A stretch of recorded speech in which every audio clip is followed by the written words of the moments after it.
I knew instantly that the Tea Party movement was a party that we could truly get behind. We attended the inspiring event at the Capitol in Jackson last April, and I was just as moved then as I am now by the fervor and the patriotism of the people who gathered together, who were everyday citizens from all walks of life, from all different cities across the state, and they gathered together to let the collective voice be heard. We have had enough, and today we are going to do our part to stop it. Payne once warned us, government, even in its best state, is but a necessary evil. In its worst, an intolerable one.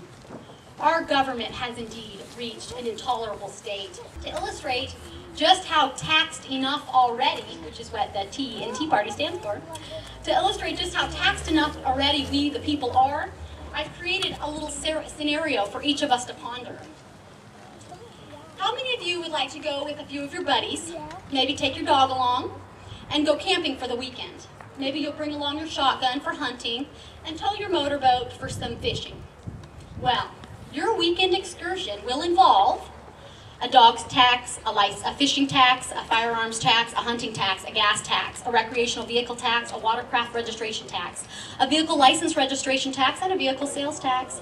You better hope you don't bring along any liquor, because then you got to add a liquor tax onto that, and don't smoke either, because then you'll have to pay a cigarette tax. Avoid toll tunnels or bridges, because then you'll be taxed on both of them as well. And you better hope that you're not going to any inherited land, because that opens up a whole new can of taxes. And the taxation goes on and on and on. President Ronald Reagan warned us, freedom is never more than one generation away from extinction. We didn't pass it to our children in the bloodstream. It must be fought for, protected, and handed on for them to do the same.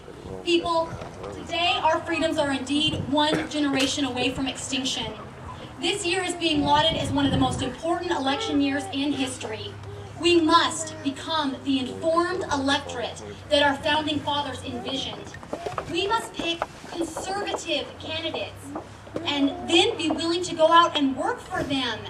We must host meet and greets in our home, pass out flyers, make phone calls, donate our time and our resources, and get behind our conservative candidates in a way that we have never gotten behind our candidates before.